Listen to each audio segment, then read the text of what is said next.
क्या इस बार जो वोटर्स बनेंगे वो उतने वोटर्स रहेंगे या नहीं रहेंगे। हमने तमाम तरह से आर्गुमेंट दिया, लेकिन हमको उसमें पढ़ना है कि जनता को जो वोट देने से 3 करोड़ लोग जो है वंचित हो रहे हैं, उसकी लड़ाई लड़ने की सवाल है। ऑल इंडिया के जो इलेक्शन कमीशन है, ये आप सारी बातें जो रखे हैं उसको हम लोग दिल्ली तक पहुंचाएंगे। हम एक जनता के प्रति दायित्व हमारी है, हम दायित्व को निभा रहे हैं। लेकिन आपने ठीक सवाल कहा, इतनी हड़बड़ाहट क्यों है, जल्दीबाजी क्यों है।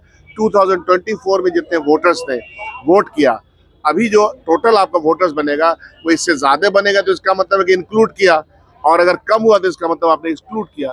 नमस्कार, मेरा नाम प्रेम है। आप देख रहे हैं फर्स्ट बिहार। झारखंड नेता प्रतिपक्ष तेजस्वी यादव के साथ साथ तमाम महागठबंधन के नेता चुनाव आयोग पहुंच गए। देखिए, चुनाव आयोग में घंटों मुलाकात हुई है, कई चीजों को लेकर बात की गई है, पर तेजस्वी यादव कांग्रेस के नेता सुझाव दे रहे थे कि किन किन डॉक्यूमेंट को ऐड किया जाए या फिर खारिज किया जाए। देखिए, दिल्ली में भी मुलाकात हुई, उसके बाद पटना में मुलाकात करने के बाद तेजस्वी यादव के साथ साथ कांग्रेस के नेताओं ने बड़ा बयान दे दिया। देखिए, हम आपको सुनवाने जा रहे हैं।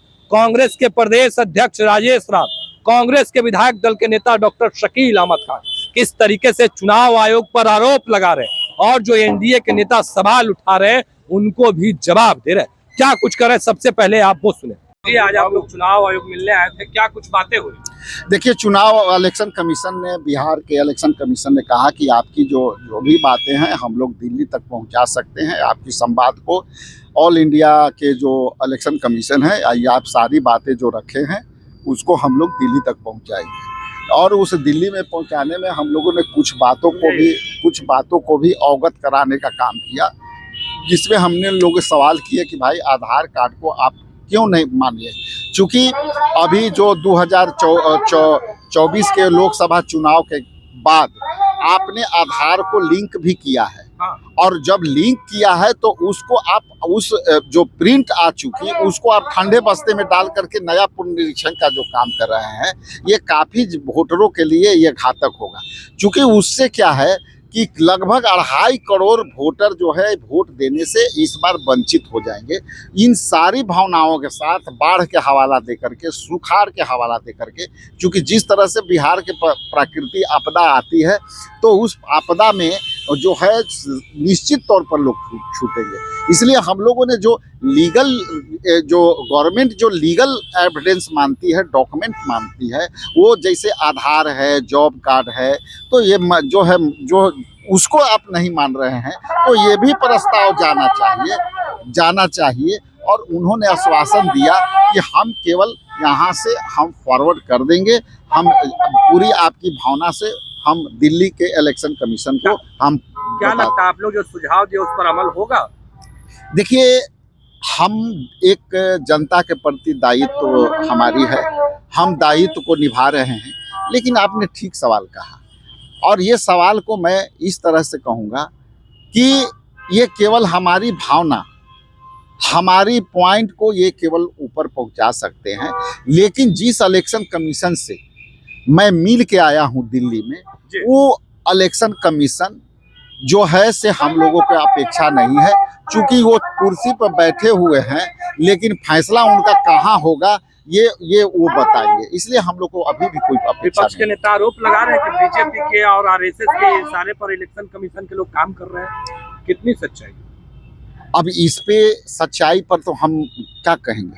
सच्चाई तो तहकीकात की चीज़ है, और जो आरोप प्रत्यारोप का समय नहीं है भाई साहब। ये जनता वंचित हो रही है, अपनी वोट देने से वंचित हो रही है।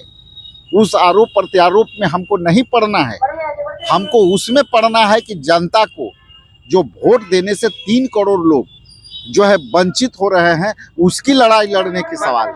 राजेश राम जी, कहा यह जा रहा है कि आप लोग चुनाव हारने वाले, इसीलिए इस तरीके का एजेंडा सेट कर रहे हैं भाई। तो चुनाव यदि 2024 में हुआ, चुनाव हारने वाली एजेंडा में है, वही वोटर को क्यों आप काट रहे हो? जिस वोटर के बदौलत आप दिल्ली में राज कर रहे हो, दिल्ली में जो वोटर के प्रति आप राज कर रहे हो, तो मान लो कि वही वोटर अवैध था, वो वोटर तब तो आपका है, तो उसी वोटर को अभी क्यों काट रहे हो? ये तो होगा ना सवाल। उनसे सवाल ये पूछिएगा कि राजेश राम ने बड़ी जिम्मेवारी से और सरलता पूर्वक पूछा है कि 2024 में जो लोकसभा के आम चुनाव हुए उस वोटर को आप अभी क्यों खारिज कर रहे हैं? और उस वोटर तो उस वोट से तो एनडीए गठबंधन की जीत हुई है और उसमें नरेंद्र मोदी की सरकार चल रही है, जिसमें जो है नीतीश जी भी समर्थन दे रहे हैं, मांझी भी समर्थन दे रहे हैं, जो है आपको चिराग भी समर्थन दे रहे हैं। तो क्या उस वोटर आप जिसके बदौलत जीते, आज ये क्या आवश्यकता आन पड़ी कि उनकी वोटर लिस्ट नाम काट रहे हैं? क्या क्या बातें हुई आज आप लोग? हम लोगों ने अपने सारे पॉइंट्स रख दिए कि प्रैक्टिकली पॉसिबल नहीं है, आधार कार्ड के साथ आप लिंकेज नहीं कर रहे हैं और 2024 में जितने वोटर्स थे, क्या इस बार जो वोटर्स बनेंगे वो उतने वोटर्स रहेंगे या नहीं रहेंगे। हमने तमाम तरह से आर्गुमेंट दिया, लेकिन जाहिर सी बात है कि बिहार इलेक्शन कमीशन तो नेशनल इलेक्शन कमीशन को ही सुनेगा ना। हम लोगों ने ये भी बताया कि किस तरह से इम्प्रैक्टिकल है, करोड़ों की संख्या हम लोग बाहर रहते हैं, वो कैसे आ पाएंगे, फिर आप उसको कैसे ला करके उसमें शामिल कीजिएगा वोटर लिस्ट में। तो मिला जुला के ऐसा लगता है कि कहीं ना कहीं एक दबाव है इनके ऊपर, जिन्होंने कहा आपकी सारी बातें हम कह तो रहे हैं कि हम करवा लेंगे, प्रैक्टिकली पॉसिबल नहीं है, वो हम लोगों ने एम्फेसिस किया। आप लोगों ने आधार कार्ड, जॉब कार्ड, सब सारे शाम के इन सबको आप शामिल कीजिए, तो शायद आप लक्ष्य की प्राप्ति कर सके, वो भी पूरा नहीं कर पाएंगे। अगर करना है तो साल भर का टाइम चाहिए और साल भर के टाइम में आपको परिवारों को, व्यक्तियों को टाइम देना पड़ेगा, तभी ये शायद पॉसिबल हो सकेगा। 22 साल के बाद आप कर रहे हैं, इतनी हड़बड़ाहट क्यों है, जल्दीबाजी क्यों है? 2024 में जितने वोटर्स ने वोट किया, अभी जो टोटल आपका वोटर्स बनेगा वो इससे ज्यादा बनेगा, तो इसका मतलब है कि इंक्लूड किया, और अगर कम हुआ तो इसका मतलब आपने एक्सक्लूड किया। तो ये हम लोगों को लगता है कि एक्सक्लूजन है। ये कितने सेटिस्फाइड हुए आप लोग मिलकर? हम सेटिस्फाइड कैसे हो सकते हैं जब तक कि हमारी बात पूरी मान न ली जाए, या तो टोटल रिजेक्शन हो या जो डिमांड हम कर रहे हैं उसको एक्सेप्ट कर लिया जाए। सुना है उन्होंने, सुनकर कहा कि ये बात वहाँ पहुँचा देंगे, तो अब जिनको पहुँचाएंगे उनके आका का क्या मामला रहेगा वो देखिए। तो अभी आपने सुना किस तरीके से राजेश राम और शकील अहमद खान ने तमाम चीजों को लेकर अपनी बातों को रखा। देखिए, कह रहे हैं कि हम लोगों ने सुझाव दिया है, अब लागू करना नहीं लागू करना, उतना ही नहीं कहा यह भी रहे कि चुनाव आयोग किसके इशारे पर काम कर रही है, बीजेपी या फिर आरएस। फिलहाल के लिए इतना ही। आप बने रहे फर्स्ट वीआर झारखंड के साथ। धन्यवाद। गोल, जहां 27 वर्षों के सफर में 17,000 से भी अधिक छात्रों ने डॉक्टर एवं इंजीनियर बनकर भरे सफलता की ऊंची उड़ान, जहां साधारण छात्र भी बिहार टॉपर्स बनकर बना रहे इतिहास।